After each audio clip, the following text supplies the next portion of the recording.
In the heart of a small Midwestern town, perhaps Madison, Wisconsin, where red brick buildings overlook streets shaded by old oaks and a gentle breeze often carries the scent of freshly mown grass, a quiet story unfolds each day on the same weathered park bench beneath a grand American elm. It is the kind of bench you'd find in any leafy town square where children once dashed between fountains and statues, families strolled on summer evenings, and veterans met at sunrise to nod and salute.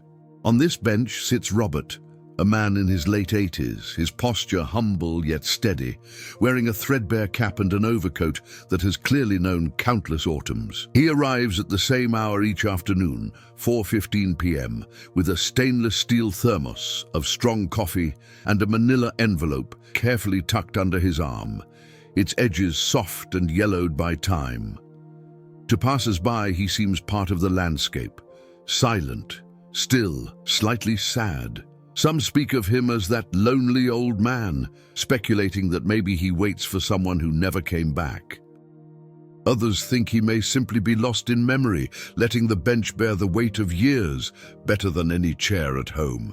No one approaches him.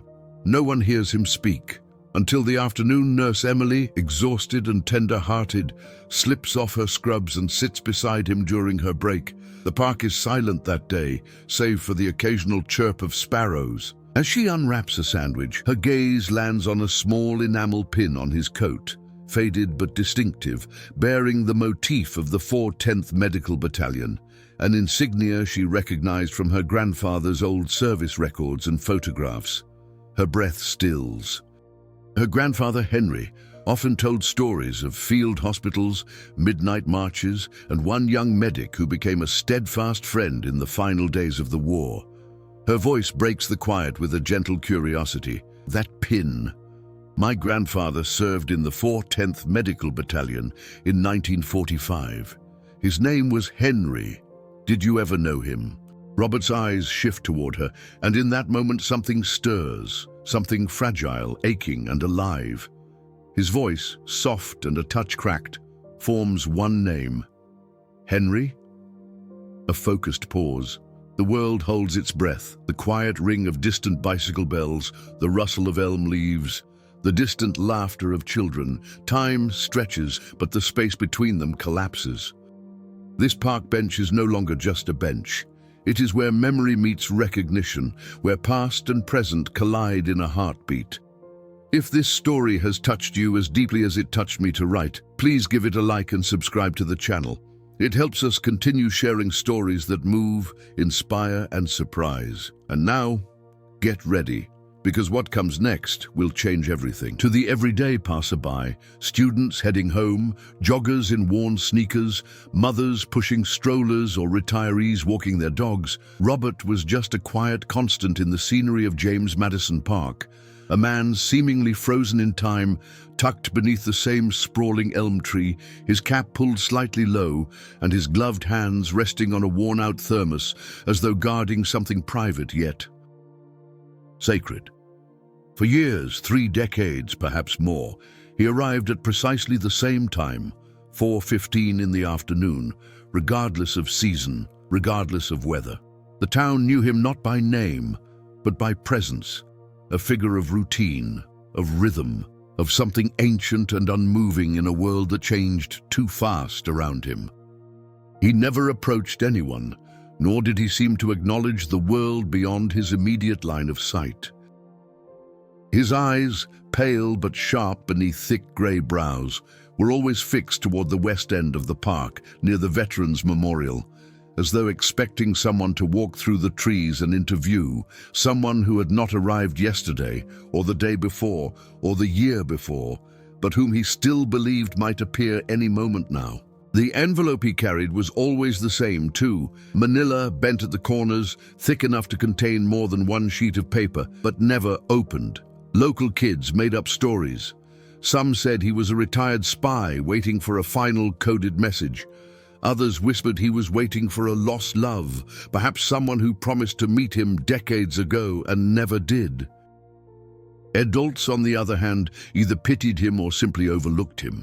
He had become furniture in the frame of the park, a piece of background scenery that people learned to ignore until Emily returned. After that first conversation, those few words exchanged, that name spoken like a key unlocking a door sealed shut for half a century, Emily couldn't stop thinking about him. The way he had said Henry wasn't casual recognition. It was as though the name carried a weight, like a stone he'd been carrying in his chest all this time, only now lightened slightly by finally being able to say it out loud to someone who understood. She started sitting beside him during her breaks, not every day at first, but often enough that a pattern began to form. Her in navy scrubs, her blonde hair tied back in a loose braid, thermos of chamomile tea in hand, sometimes a paperback novel, sometimes nothing at all but presence. Robert, for his part, didn't resist her company. He never initiated, never pushed forward a story unasked, but slowly and only in fragments, his guard began to lower. Not in speech, but in posture, in the way he would turn his body slightly toward her instead of away, in the occasional flicker of a half smile when she said something kind or humorous. One Tuesday in November, with the air crisp and laced with the scent of distant fireplaces, Emily arrived with a plastic sleeve of old photographs, sepia-toned images she had pulled from a forgotten album in her mother's attic, photos of her grandfather Henry in uniform, some taken in France, others in post-war Germany, and one, her favorite, of him standing in front of a makeshift field hospital, Lai, pouring beside another young soldier whose face was partially obscured. She showed them to Robert without a word, watching his reaction. His hand trembled slightly as he lifted one photo. He didn't speak for several moments. Then, pointing with a slow, deliberate finger at the man next to Henry, he said, "That's me. That's from March 45, south of Mainz." Emily felt her heart stutter in her chest. The face in the photo, young, serious, slightly sunburnt, bore little resemblance to the man beside her on the bench, but the voice, the certainty, the gentleness with which he held the photo, there was no doubt. This was no stranger. This was a thread tying generations together. This was real. From that day forward, the park bench no longer felt like a place of waiting, but of remembering. Robert spoke more, still with restraint, still with pauses so long they felt like silences, but each time revealing another sliver of the past.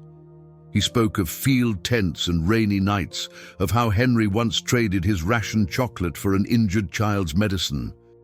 He told her about the day Henry saved his life, dragged him, bleeding and unconscious, from the edge of a bombed farmhouse when everyone else thought he was already gone. And then eventually he told her about Eleanor. He never said her name before, but on a rainy Friday, as people hurried past the bench beneath umbrellas, he looked at Emily and said softly, "I waited for Eleanor. That's why I come here."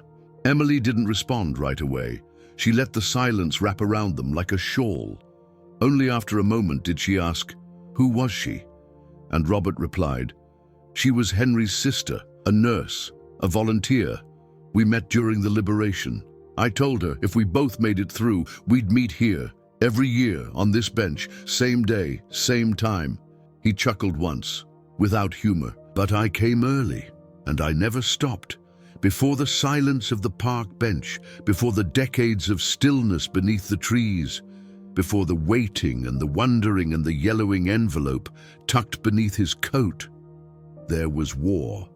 And not the kind of war etched in textbooks or captured in black and white documentaries, but the kind that sank its claws into young men's souls and rearranged their understanding of love, time, and memory. In the winter of 1944, Robert was just 20, not yet hardened, not yet broken, but already carrying more in his eyes than any boy his age should. He had enlisted the year before, driven not by pride or politics, but by a sense of duty passed down like a family heirloom, worn smooth by generations of service. Assigned to a mobile medical unit outside Metz, France, he spent his days carrying stretchers, sterilizing instruments, and learning to recognize the sound of incoming shells by the way the air changed a moment before impact. It was there, amidst the mud and cold and the sharp antiseptic tang of canvas field tents, that he met Private Henry Callahan, a stocky, red-haired medic from Ohio with quick hands, quicker wit, and a laugh that could crack tension like thunder in a dry sky. Henry was the kind of man who gave nicknames to everyone, who could cook beans over a fire with stolen spices, and who wrote letters home to his sister, Eleanor, every Sunday without fail. Long, rambling things about the war, the weather, and how he planned to teach again once peace returned. The two men bonded quickly, not through dramatic heroics, but through the small rituals of survival, sharing a flask of whiskey on Christmas Eve, covering for each other during night shifts, whispering jokes under the roar of engines and gunfire. They became, as soldiers often do, each other's anchor in a sea of uncertainty. And then came January, the bitter cold of the Ardennes still in their bones, rumors of final offensives circulating like ghost stories. Their unit was dispatched to assist a rural hospital north of the Rhine, where civilian casualties were mounting.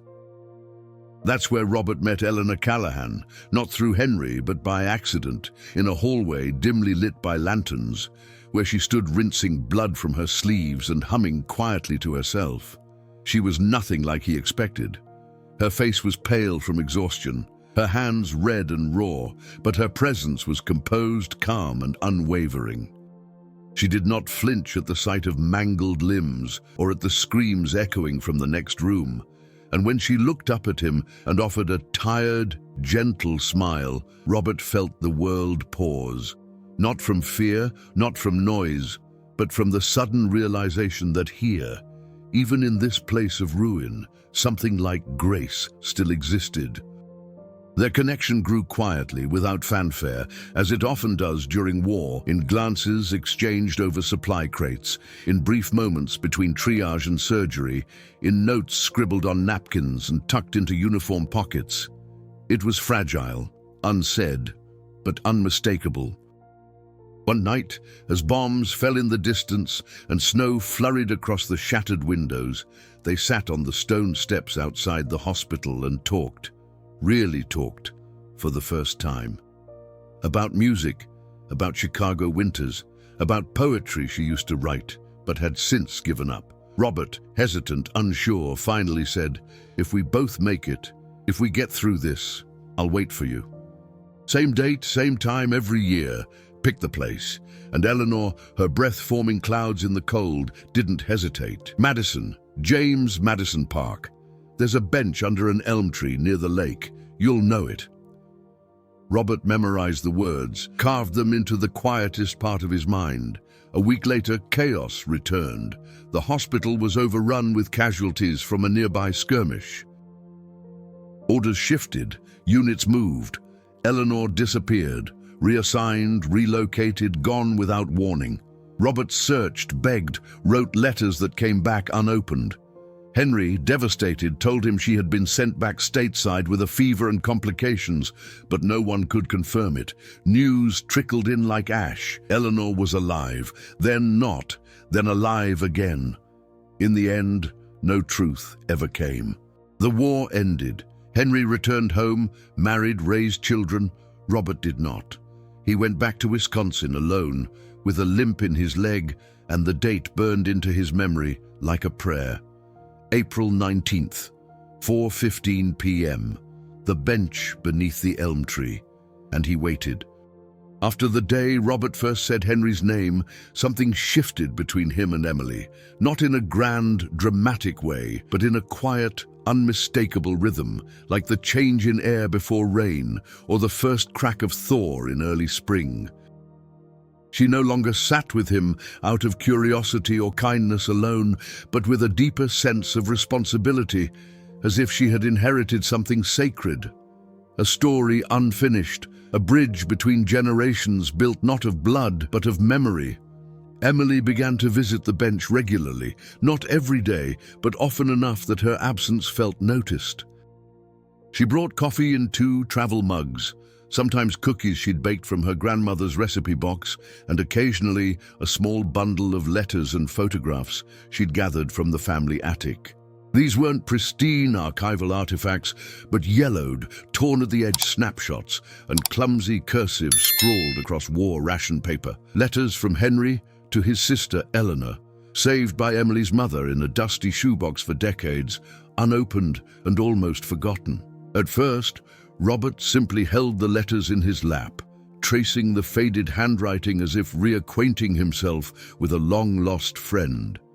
Then, slowly, he began to speak, not all at once, but in carefully measured fragments, like someone testing the strength of thin ice. He told Emily about the last time he saw Henry, how they'd parted on a foggy train platform in Metz, each with orders in different directions, each pretending it wasn't the last goodbye. He told her about how he'd asked Henry only once if he knew where Eleanor had gone, and how Henry had answered only with silence and a look that said more than words ever could. One day, Emily brought something different. It was a journal, small, bound in cracked leather, filled with delicate handwriting. She found it inside a box of keepsakes in her late grandmother's basement, sealed in a plastic sleeve with a tag that read simply, Ellie. It was, without question, Eleanor Callahan's. Robert stared at the book for a long time before he took it from her hands. He didn't open it right away. For minutes, maybe longer, he just held it, his thumbs brushing the corners, his eyes moist but steady. When he finally began to read, he didn't say anything. Not at first, but Emily saw it. The deep inhalation, the shift in his shoulders, the way his fingers gripped the pages like they were the only thing keeping him tethered to the ground. The entries were brief but luminous. Eleanor had written not of war statistics or daily duties, but of feelings, moments. Of the boy with quiet eyes who carried stretchers like he was holding children. Of the smile he gave her when handing over a thermos of soup. Of the night they sat outside the hospital beneath stars barely visible, and how she told herself, even then, not to fall in love. And did, anyway. In one entry dated April 20th, 1945, she wrote, "If he waits, I will know it was real. If he does not, I will know it was kind." She never mentioned his name, but she didn't need to. When Robert looked up from the final page, he didn't cry, not exactly, but his voice cracked as he whispered, "She knew." Emily placed her hand over his. They didn't speak for the rest of the hour. They didn't have to. Over the following weeks, Robert and Emily shared more than just stories. They began to reconstruct what had been lost, not in the literal sense, but through the careful weaving of memory into meaning. Emily helped him write down everything he remembered, his time in the war, his friendship with Henry, the silent promise made beneath a sky full of artillery smoke and unspoken hope. Together, they began assembling a record, not a biography, but a remembrance, something honest, something human. She titled it The Bench Beneath the Elm. They printed just a few copies, one for the local library, one for the Veterans Center, and one for Emily's family. But it caught attention. A local journalist read it and shared it in the community newsletter. Suddenly, neighbors who'd passed Robert for years, without a second glance, began to nod as they walked by. Some stopping to say hello, some even leaving letters or flowers by the bench. One envelope arrived with no return address. Inside was a photograph, black and white, slightly out of focus, of Eleanor in a Red Cross uniform, smiling gently. On the back, a single sentence. "I never forgot either. Some reconciliations don't come with grand gestures or sudden epiphanies. Sometimes they arrive like spring thaw, slowly, gently, almost imperceptibly, until one morning you realize the ground beneath you has softened and something green is starting to grow, where once there was only cold, frozen waiting." For Robert, that reconciliation came not as a moment, but as a season, a gradual shift in the way he sat on the bench, in the way he greeted Emily when she approached, in the way he allowed silence to feel less like isolation and more like reverence. The letter remained tucked inside the manila envelope at his side, but now it was no longer a burden. It was a relic, a testament not to a life left unlived, but to a love that never needed to be completed to be real. Emily, sensing the transformation but not rushing it, began to ask if Robert might want to visit the old Callahan house. It wasn't far, a modest two-story home in the 4th Ward, with white shutters and a maple tree in the yard that, like Robert, had weathered far more than its age would suggest. The house had long since been sold, but Emily had contacted the current owners, and when they heard the story, the real story, they welcomed the visit with open arms. Together, they stood outside the porch where Eleanor once wrote letters, her legs tucked beneath her, a mug of tea resting on the windowsill. Robert didn't go inside. He simply stood at the gate for a long time, holding his hat in one hand, and whispered something Emily couldn't quite hear. Then, gently, he slipped the envelope into her palm and said, "This belongs here now." Emily placed it inside the old mailbox, now decorative and unused, and the wind seemed to carry away something neither of them could name. In the weeks that followed, Emily, with Robert's permission, submitted their manuscript to the local historical society. It wasn't long before it was picked up by a regional publisher interested in telling forgotten human stories, not tales of generals and treaties, but of promises made by ordinary people and held through decades, not out of obligation, but belief. The book, The Bench Beneath the Elm, became quietly popular. It was read in classrooms, featured in local libraries, and passed between families like an heirloom. Veterans came to the park to sit on Robert's bench. Teenagers left handwritten notes in Ziploc bags, thanking him for waiting. A high school senior proposed to his girlfriend there. A woman scattered her father's ashes nearby. And one day, someone added a small brass plaque to the backrest. He waited here for love and found peace. Robert lived to see all of it. Though his legs grew weaker and his memory began to falter in places, his eyes stayed sharp. He greeted children who asked him about the war with gentle laughter and pointed them to the book, saying, "That'll tell you better than I can." And whenever someone asked why he still came to the bench even now, even with the story told, he simply said, "Because not all waiting is about arrival. Sometimes it's about remembrance." Emily was there the morning he didn't show up. It was early spring. The air was damp with thaw, the elm tree just starting to bud again. She sat on the bench alone, the empty space beside her somehow fuller than ever, and when she went to his apartment and found it empty, found the blanket folded neatly on the couch and the thermos cleaned and left on the counter, she knew he had left on his terms, peacefully, without announcement, with nothing unfinished. The funeral was small but deeply attended. Veterans in uniform, children with flowers, neighbors who had passed him on that bench for years and never known the depth of his story. Emily spoke last. She read aloud a line from Eleanor's journal. "We loved in silence, we waited in faith, and that, I think, is enough." Time passed as it always does, not in grand strokes but in small moments. The way sunlight hit the bench at a new angle, the way the elm tree shed its leaves earlier than the year before, the way fewer people asked, "Who was he?" and more people said, "I know his story." Robert's bench remained. Not just physically, the same slats of wood, the same iron legs, the same creak when someone sat down, but spiritually. It became something more than furniture. It became a place of quiet pilgrimage, not for tourists or fame seekers, but for those who had waited, who had loved quietly, who had kept promises even when no one else was looking. It was a place for those who believed in something deeper than results, in presence, in constancy, in the sacred stillness of memory. Emily kept coming back, not every day, but often. Sometimes with her own children, who now knew the story not as something she told, but something they lived through. In bedtime chapters, in walks to the park, in the silence they shared as she read the inscription on the plaque aloud, every single time. He waited here for love and found peace.